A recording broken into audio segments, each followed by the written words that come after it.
Assalamualaikum. Nandito ako ngayon sa labas. Ay, hindi ako nakakapag-vlog. This few weeks na, ilang weeks na akong hindi nakakapag-vlog. Wala akong upload. So, sasabihin ko sa inyo habang ako ay kumakain. So, meron ako dito ginataan na tulingan at saka balinghoy, oh. Kita nyo ba? Tapos meron ako dito sabaw ng sinigang ko na ano, na manok. Sabaw lang kinuha ko. Kasi malamig dito sa labas, meron akong sili. So, by the way, dito ako sa labas ng bahay, sa may balcony namin. Habang naglalamon-lamon ako dito, chika ko sa inyo bakit hindi na po ako nag-vlog pa these few weeks. Ito yung rason, mga pakigala, no? So, kain muna ako. Sobrang lamig dito sa labas. Dito ako ngayon sa labas ng aming kwarto. Ito kasi sa kwarto namin may balcony. So, dito ako sa labas. Una, dahil sa pagbubuntis ko, kasi nga, ano na to ay 32 weeks na, at ako ay dinugo. Isang beses lang naman ako dinugo. And then, nagpunta kami sa doktor. At ang sabi ng doktor, wala naman daw dapat ipag-alala. 30 minutes lang pinakamatagal kong upo, at saka 30 minutes lang din yung pinakamatagal kong tayo. So, more on sigaan lang talaga ako. Kaya, sabi ko sa inyo, kaya wala akong upload, tsaka hindi ako makapagluto, makapaglinis, kaya laging sumasakit yung tiyan ko. Pero hanggang sa mga anak ako, kailangan ko talaga mag-bed rest, yung ganun.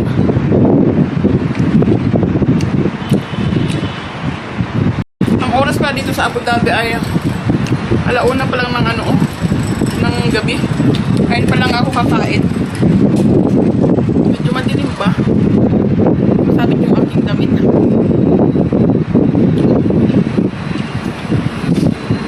So, may ako sa inyo ipakita yung aking view.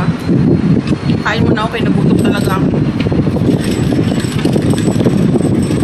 Ingay sa labas.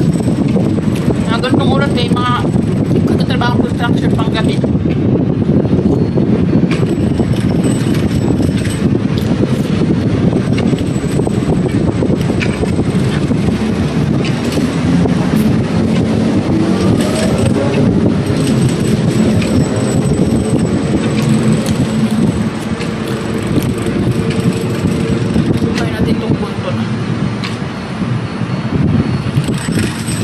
Ayan. Tulingan. Sarap.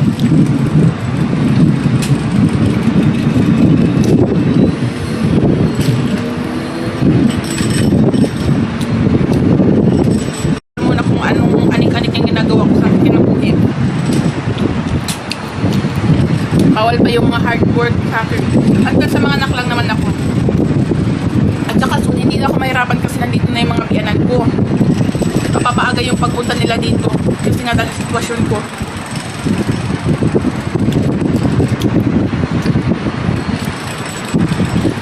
Tsaka hanggang sa mga anak lang naman ako. Pag nakaanak na ako, back to normal na ako, so makapag-upload na po ako lagi. So nagtatanong dyan, ba't di na po ako nag-upload this few weeks? Dahil po yun sa pagbubuntis ko. So, pasensya na po. Nag-video lang ako ngayon para i-update kayo. Dahil sa sitwasyon ko. Soon, pag nakapanganak na ako, 1 month na lang naman eh.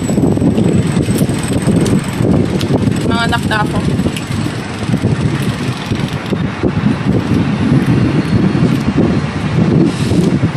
Nabangan ko yung asawa ko kay I'm sure sisilip yun siya dito.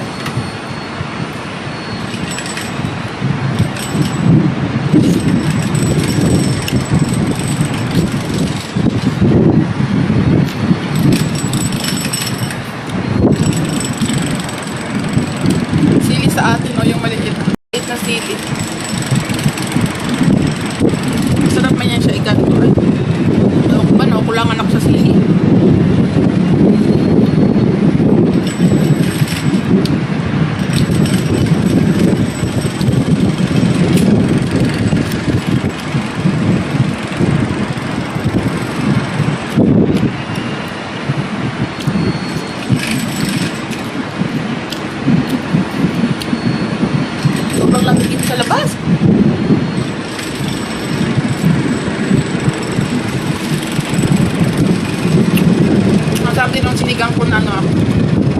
Alam nyo ba, nagsigang ako ng isda, ay ng ano, manok.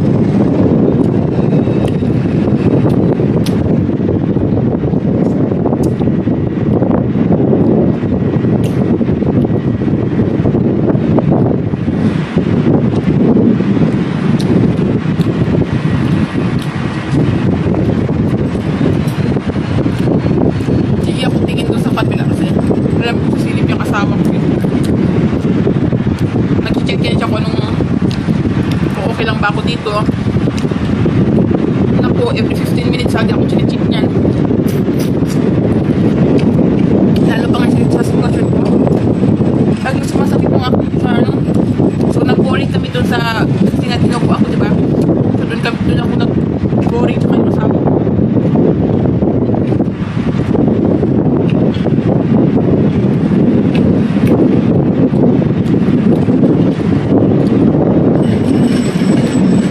Sa labas.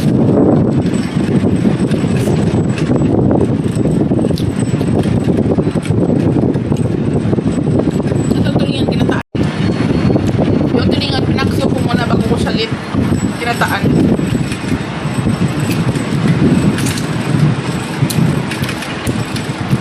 Sobrang sarap.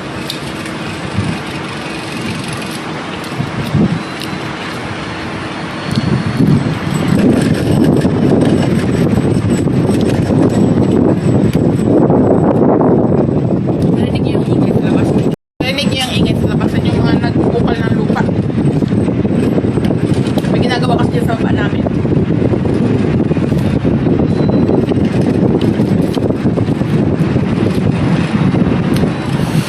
So yan, sinigang yan sa gabi kaya malapot na.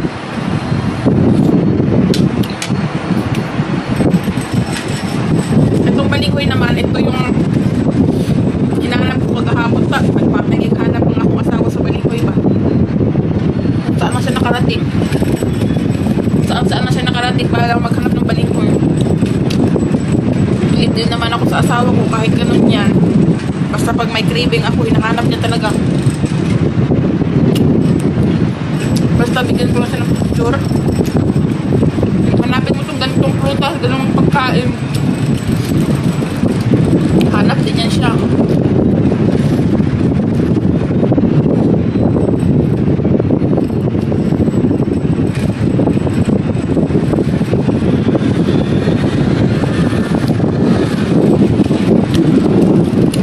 Makita ko sa mga silingan ko dito. Ba naman ito babae na ito, ating gabi na nagmakain pa. Daling araw na.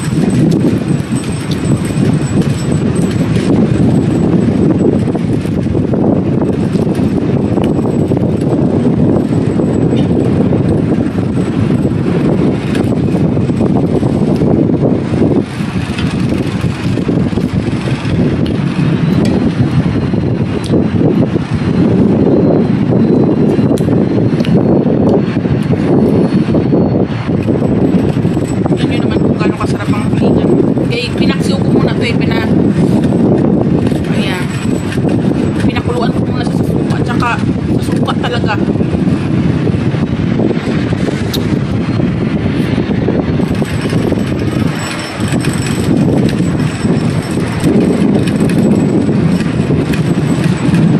Kasi kulong-kulo sa suka bitaw, tapos yung lagyan ko ng ano, natapoy kalami.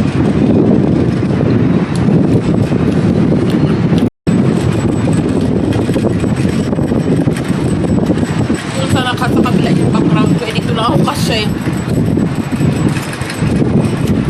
okay naman dito. Kita niyo naman ako, diba?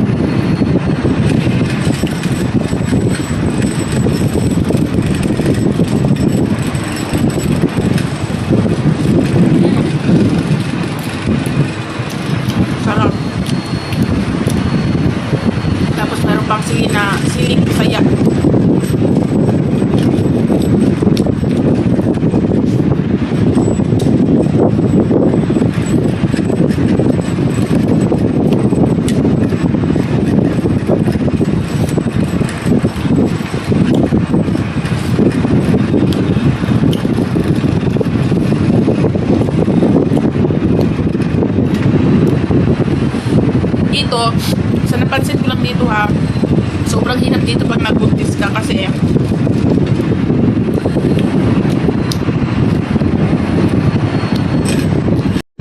lalo na kung Pinoy ka, tapos ang craving mo ay Pinoy food lahat, sobrang hirap magbuntis dito. Totoo lang. So kung may gusto kang Pinoy food, hindi mo basta-basta agad mahanap yun. Kaya mas mabuti kung kayo nakaluwag-luwag naman sa buhay at kung kaya nyo naman ang long distance relationship, eh doon na lang kayo magbuntis sa Pilipinas. Ako kasi hindi kaya. Ako hindi kasi kaya. Hindi mabubuhay ang asawa ko ng hindi ako nakikita ng isang oras pa nga lang. Hindi ako makita yan. Nabubuang na yan eh. Like, pupunta ako sa labas, no, malingki ako kasi hindi ako makapaalam sa kanya. Naku! Usahan mo. Nabubuang na yan siya kahanap. Wala. Kailangan is ako dito. Ay, hindi talaga yan siya pwede nang wala ako.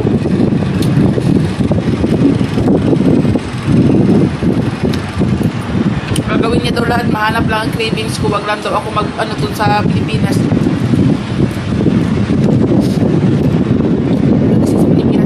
Ayan, sinipon na ako kasi sobrang lamig dito sa labas.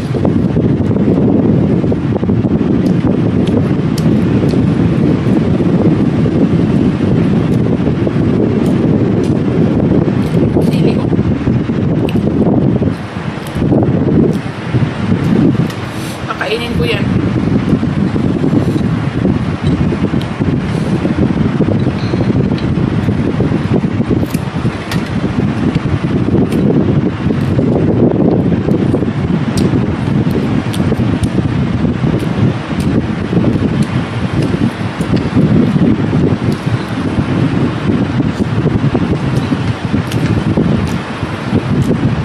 Yung sinigang ko kay nilagyan ko lang ano ba yun? Yung pang mukbang sa Korea na dahon. Nalagyan ko siya ng lettuce para may kulay tsaka okra. Grabe yung sipon ko ba? Sobrang lamig dito sa labas.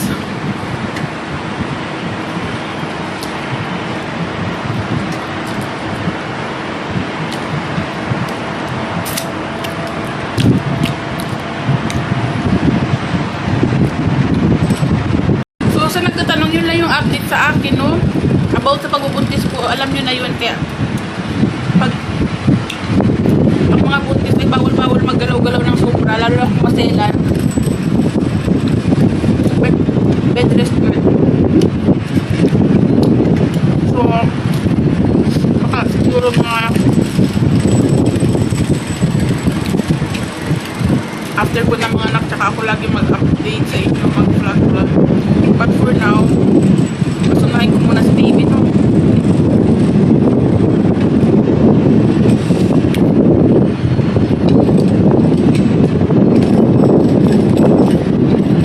Kung ano yung mga kabuti sa anak ko, yun muna unahin ko.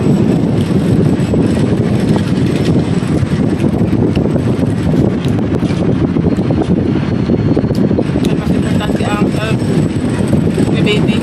Kasi dito sa pag-vlog ko.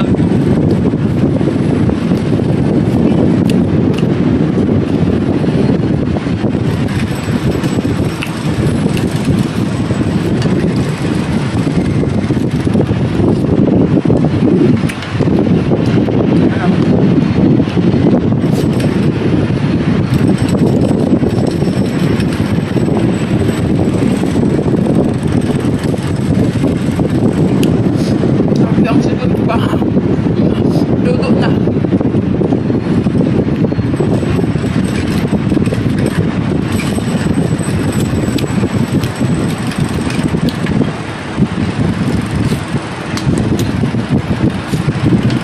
Sabi sa bawang.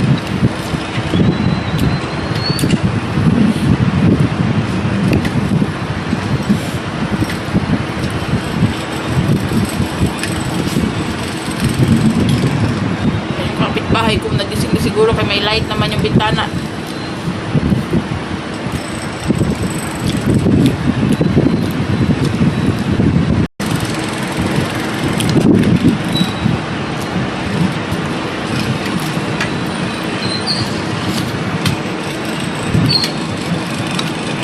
By the way, tapos na akong kumain. Hindi ko na siya kayang ubusin. Busog na ako. Ipakita ko sa inyo ang aking background. Wait lang.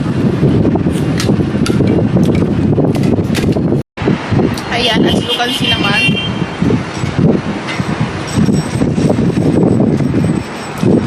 So, diba?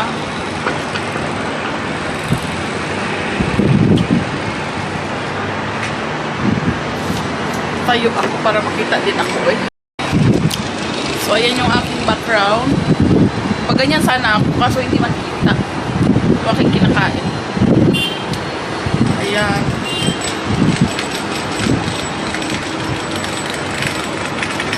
Ayun yung kinainan ko.